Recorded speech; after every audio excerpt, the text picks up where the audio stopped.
Hello everyone, Liv Kennedy here. I'm just stopping by to let you in on Eurogamer's review of Zenless Zone Zero. And as you might have guessed, there are spoilers ahead for the game. Have fun listening to me try to say the word Zenless Zone Zero over and over again without slipping up. Let's dive in. Zenless Zone Zero can't decide if it wants to wow you with chaotic action or let you kick back and explore its comic book-styled urban streets. One mission could be packed with frantic dodges and chain attacks as you mow down monsters in dangerous hollow areas, whereas the next might be just grabbing coffee with a bud, or teaching a cute bunny robot thing named Bang Boo to play football. So instead of committing to one atmosphere, Zenless Zone Zero has doubled down on both. Spending time in its slick streets is a blast, no matter if it's throwing combat challenges or coffee dates your way. If Zenless Zone Zero's fun and stylish gameplay wasn't so distracting, its smaller scale might initially come across as a bit of a downgrade when compared to developer miHoYo's open world in Genshin Impact, and the universe of possibilities found in Honkai Star Rail. But it only takes one walk down the post-apocalyptic streets of New Eridu to see that a smaller area doesn't equal a lesser experience, as the city's subtleties have room to breathe, bringing the whole game to life. Its beautiful art style may be reminiscent of games like Persona 5, Jet Set Radio, and Hi-Fi Rush, but something relatively small that makes a notable difference are the NPCs. As far as I can tell, they all have custom designs on top of unique personalities, and they're sometimes more lovingly crafted than the characters in your own squad. Sorry Grace, but your goggles just don't compare to Enzo's mechanical arm and fancy sun hat. Even the simple act of exploring feels personal, as you can only do so with your main character, Belle or Wise, depending on who you pick at the beginning. The pair are siblings who run a video rental store called Random Play, but their main gig is moonlighting as illegal proxies, techie individuals who take on commissions from New Eridu's denizens in need of guidance, as they traverse corrupted hollow bubbles that could turn them into ethereal monsters if they linger. It may sound a grim premise, but New Eridu actually has quite the cheery attitude in the face of danger. Who cares about being turned into a monster anyway when you can play Snake and Mr. Driller clones at the local arcade? Not these pop culture obsessed folks. It's a pleasant change from the typical world-ending stakes tacked onto many anime video games, and actually being able to play these arcade games only adds to the chilled vibes of taking in the city.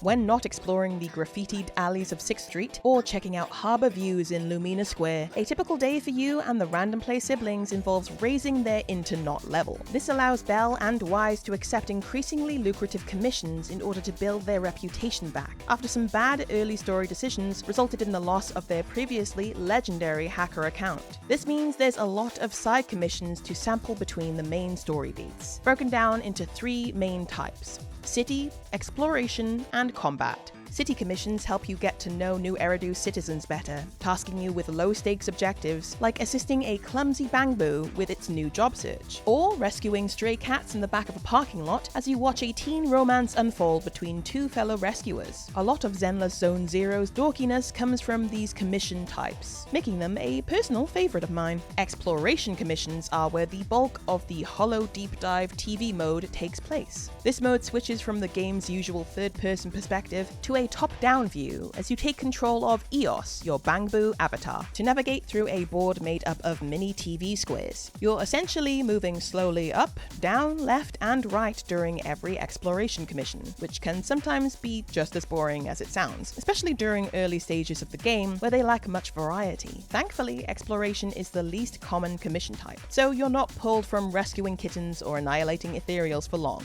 That said, some of my favorite missions ended up taking place in the usually sluggish HDD TV board. One standout example is a secret area I unlocked by prodding an NPC enough, which led to a lengthy TV mode maze. Here I had to work out the most lucrative route to take in order to get enough gears to pay off a poor construction worker's massive debts, changing the exploration into one big puzzle instead of another bland board where you're essentially just moving to a target. Then finding the exit was an unexpected treat, and a tiny change in design that made a huge difference. Don't worry, story, these HDD shakeups aren't limited to bonus modes, but they unfortunately only become more prevalent in the later stages of the game. Then we have combat and rally commissions, in favor of the non-stop, over-the-top spectacle of fighting in small, hollow arenas. While the repeating, dilapidated look of these glorified corridors gets old very quickly, the sublime feel of fighting ethereals sure doesn't. Rally commissions are basically extended combat missions, where you select a squad of up to 3 characters before starting. Each character has their own unique playstyle and attribute, like fire or ice, but they're also handily categorized into 5 archetypes to help with planning party lineups: attack, support, stun, anomaly, and defense. All have their benefits, and mixing types will generally make fighting easier.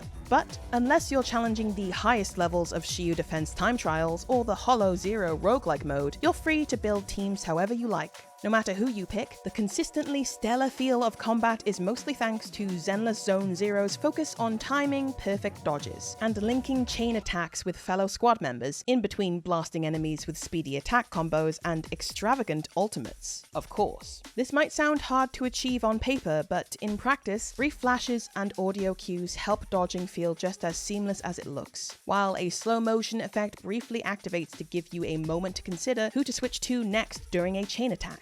While there's not much of a challenge to these combat commissions initially, you do unlock a hard mode soon after clearing one for the first time, allowing those who want a deeper dive into combat to revisit and explore the secretly vast mechanics that make up each character's kit. It's a nice bonus for those who don't want to wait until the endgame for challenging content, but not a necessity for casual players who just want to kick ethereal ass and look good doing it. No matter the difficulty, it's still satisfying to see points tick up on the corner of the screen, arcade style, to get an S rank. This scoring and rank system only helps add to the already retro design present throughout the rest of Zenless Zone Zero. Even the main story feels like it could be played in an arcade, as it's made up of vignettes covering the adventures of one faction at a time, practically told by combining all 3 main commission types, with plenty of gorgeous animated cutscenes and interactive comic book strips dotted throughout too. There is an overarching plot involving Belle, Wise, and a sassy AI that teams up with them, but it doesn't really amount to much until the end of the launch version story. Even then, it's slim pickings for what it all means now, as it's really all about the factions. You could probably play each chapter out of order and not notice a difference, but I like this anime arc style of storytelling. It's nice to get to know the Cunning Hares, a group of haphazard hollow raiders, and Victoria Housekeeping, a cleaning group with suspiciously good combat skills, in equal measure. The story isn't over yet, so maybe it will blossom into something more significant soon,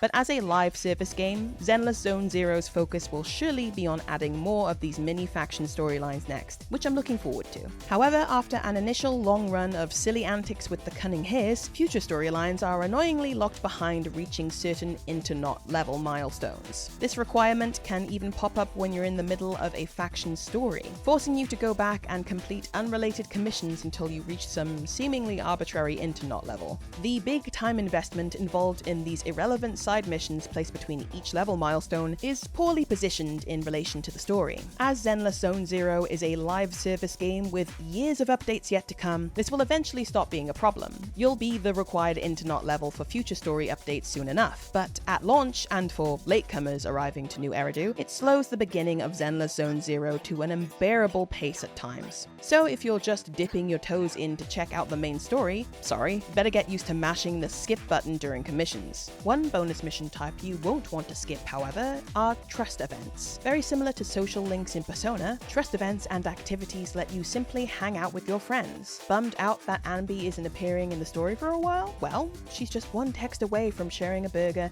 and spilling secrets about the Cunning Hare's lack of funds. Or you could go to that popular hot pot restaurant with Officer Zhu Yuan and impress her with your ability to stand in line for 2 hours. Or maybe you will want to call the overexcitable android Billy over to school at the arcade. There's a huge focus on individual characters in all of miHoYo's games, but the developer has never gone this far with letting you get involved with their everyday lives. These trust events aren't revolutionary additions, but along with spectacular voice acting, unique character looks, and faction-specific tales, characters are yet another thing Zenless Zone Zero has had time to really hone in on, thanks to its smaller scale. Characters are so charming, you might even be tempted to pay for them. Because yes, Zenless Zone Zero is another gacha game from miHoYo. If this has been a deterrent to trying playing their previous games, you're not going to find any significant alterations to the system that change your mind here. You can still earn the currency needed to pull on banners from just playing the game, but the option to throw ridiculous sums of money in lieu of your time to get characters instantly is also still available. Another miHoYo holdover that my sanity refuses to seriously engage with is the developer's signature gear system,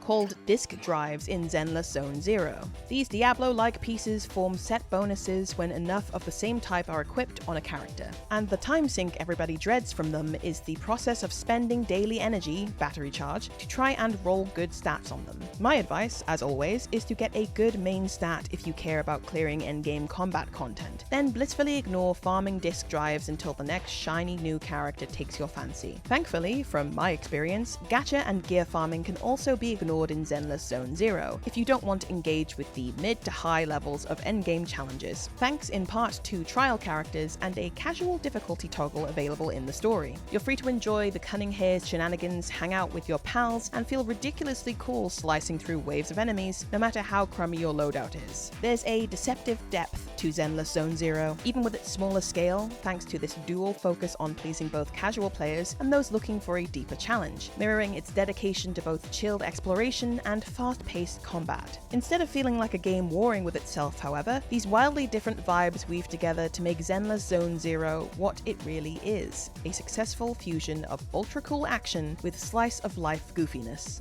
Thanks for checking out Eurogamer's review of Zenless Zone Zero, written by our senior guides writer, Jessica Orr. If you want to check out some articles from Eurogamer, head to eurogamer.net, or stick with us here on the YouTube channel. Some videos are popping up on the screen right now that you should enjoy. Thanks so much for watching, we'll see you in the next one.